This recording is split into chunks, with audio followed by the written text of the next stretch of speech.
My brother calls me his princess and transfers money to me as allowance. His wife to be misunderstands and thinks I'm his secret lover. She crashes my new apartment, which I've lovingly decorated, with a group of friends and family. I can't believe you're someone's secret lover when you're so young. I'll teach you a lesson on your parents' behalf. I'm going to spread your illicit relationship online so your teachers and classmates will all know how shameless you are. They trash my new apartment and rip my clothes off. Then, they make sure to get my student ID in the scene as they record me getting bullied. My brother rushes over, his eyes red and bloodshot. Have you guys lost your mind? How dare you bully my sister? It was the finals that week. I came to my brother's new home with a stack of textbooks, hoping to study hard in a quiet environment for the upcoming exams. I had just flipped open my book for a few minutes when someone knocked on the door rapidly. I assumed that the plants I ordered were being delivered, so I opened the door without a second thought. Look, everyone. This is the face of the mistress Claude has been seeing in secret. As soon as I opened the door, a phone on a selfie stick was practically shoved in my face by a short woman with heavy makeup. Behind her was a large crowd of people. Who are you? You must have the wrong door, I stated with a frown. Before I could finish, they barged in, pushing me inside along with them. Humph. You're the one Claude has been having an affair with, huh? She's not even that pretty. The group of women shot hostile glares at me, and I felt very apprehensive. A wave of unease washed over me. Why are you trespassing into private property? Please leave immediately, I shouted at them. Anxiously, I tried to grab my phone, but a tall woman with wavy hair snatched it away before I could reach it. Did you want to call for backup? Like I'd let you. She glared at me with a spiteful expression. Then, she shrieked, how dare you try to steal my fiancé from me, you mistress. I'm going to teach you a lesson today. Before I could even process what she meant when she mentioned the words mistress and fiancé, I was slapped hard across the face. The force of the slap stunned me. Look at that innocent expression she's putting on. See how good she is at putting on a show. This is the type of woman men always fall for and have an affair with. The woman who slapped me spat hatefully. She then massaged her palm and continued hurling accusations at me. Stop pretending. Don't try to deny that you know Claude. Can you swear to God that you're not his mistress?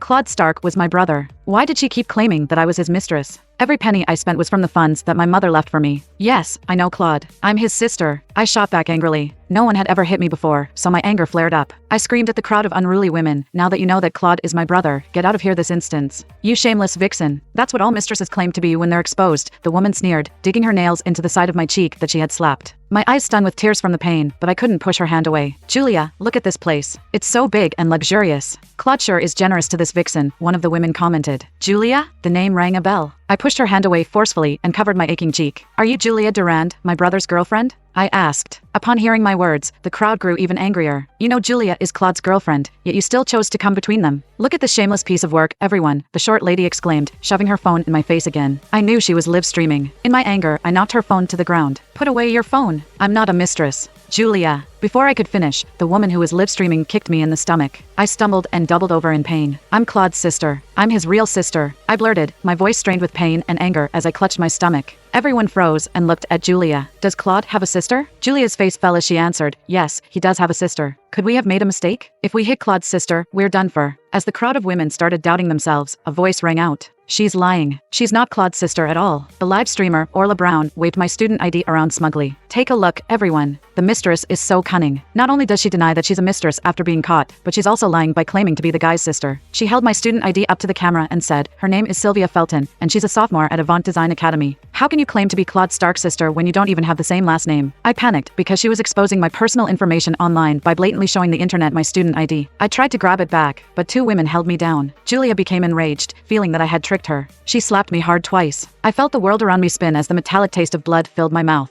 You vixen. How dare you trick me? I'll tear you apart. Julia cried out in a shrill voice. As I was pinned down, I couldn't avoid her furious physical blows. We really are siblings, I said weakly. No one believed me. Everyone was fixated on the luxurious decor inside the villa. Claude spared no expense on you. I can't believe he set up such a lavish dwelling for you, Julia said with a sneer as she glanced around. Then, she uttered two words coldly, smash it. Come on, everybody. Keep those live gifts coming. The live demolition starts now. Orla screeched excitedly. This house's decor was my wedding gift to Claude. I designed the layout and chose the design company myself. For over half a year, I'd been here every chance I had to monitor the workers. Panic surged through me when I heard that they were going to wreck the villa. No, don't ruin the house. This is all my hard work. I struggled fiercely against the two women pinning me down. I clawed at them, leaving several gashes on their arms. They cursed as they tightened their grip. It wasn't the money I cared about, it was my work, my effort. The more agitated I was, the more pleased they were. Within minutes, the sound of smashing and breaking filled the room. The top-of-the-line TV was shattered, the leather couch was slashed, and even the antique vases lay in pieces. Why, you're all insane. I'm calling the police on you, I said through clenched teeth, thoroughly maddened at the chaos that was unfolding. My words reached the ears of the woman restraining me. They jeered. What? This little tramp wants to call the cops? Will the police side with mistresses? This is a family matter. We're all Julia's family, and we're here to support her. They shoved and pinched me as I lay curled up on the ground, bracing myself against the pain. What? A viewer said that this painting is a world-renowned piece. How much is it worth?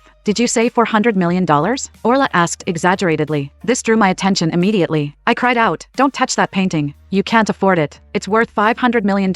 There's no way Claude would spend so much on a real painting for his mistress. It's definitely fake. A fake that size should still be quite valuable. Look at how panicked she is. The women stood in front of the painting, bickering away. Don't touch that painting. If you damage it, you'll have to spend your entire fortune just to make up for the loss, I said angrily. Claude had bought this painting anonymously at an auction and specifically asked me to hang it in his new home. Upon hearing this, Julia grew angrier. I asked Claude to buy me a $50 million ring, and he refused. Yet, he spent $500 million on a worthless painting for you. I ought to teach you a good lesson. She turned to the others and shouted, destroy that stupid painting. Everyone, watch as we stomp on a world-famous painting. Isn't this exciting? Orla yelled in excitement. They took down the painting and tore off the frame. With their dirty feet, they trampled all over Claude's treasured masterpiece. I silently prayed and hoped that the art restorer would be able to repair the damage they had inflicted. Get me a pair of scissors. Claude must have bought it for this tart as a token of their love. I'm cutting it to pieces, Julia declared. All my remaining hope vanished. Julia, you're going to regret this, I said helplessly. Didn't my brother say his girlfriend was sweet and gentle? Did he know that she was capable of such malicious acts? I watched in shock as the priceless painting was shredded to pieces. I felt numb all over. When Julia's gaze landed on the $8 million piano afterward, I shot her a glacial stare. She walked up to the piano, her gaze fixated on its glossy surface. Then, she ran her hand over a row of keys. The melodious sound of the piano echoed through the room. Julia's face contorted with fury as she came over to me. She yanked my hair and kicked me repeatedly. You wretch! This is my favorite piano. Claude said he'd buy it for me, yet here it is in your place. Julia screamed. I fell to the ground again as her high heels dug into me. The only thing I could do was curl up in defense. I gritted my teeth, wondering what kind of look would appear on Julia's face once she knew she was destroying her new marital home and piano. Then again, she didn't need the house anymore. I vowed not to let her become a part of the Stark family. How do you like the act of the mistress being torn apart by the fiancé? It's very satisfying, isn't it? Remember this tramp's name, everyone. It's Sylvia Felton. Feel free to dig up her details, Orla said in her annoying voice. I thought I couldn't be humiliated any further. But then, they found my most treasured possession upstairs. Julia, take a look at this. What is it? When I saw them holding the velvet box, I forgot all my pain instantly. In fact, I was so panicked that my speech failed me. Julia opened the box, lifted the cover, and took out the glass trophy I usually handled with the utmost care. It says first prize for information science. What's so special about this cheap trophy? It's in such a fancy box. Let's smash it, Julia said. I cried out, no, don't smash it. As Julia raised the trophy over her head to smash it, I ignored my pain and scrambled to my feet while shouting, you can break anything else. Give that trophy back to me, please. My mom and dad had won this trophy together. It was the country's most prestigious award for scientific research. Due to differences in their academic pursuits and conflicting views on family and love, my parents divorced later on. My father took my brother and went into business. He took advantage of the booming economy to establish Stark Group. Meanwhile, my mom left with the trophy and moved to Davinia. There, she dedicated herself to science. She would sometimes hold this trophy and gaze at it, lost in thought. I knew it reminded her of my dad, as this trophy symbolized their love. My mom never remarried. She raised me alone while pursuing her research. My mom passed away the year I became a freshman in the academy. This trophy wasn't only a testament to my parents' achievements, it was a symbol of their love and my mother's last keepsake for me. Julia glanced at the trophy in her hand, then at my trembling, desperate expression. Her next words were laced with venom. She said nonchalantly,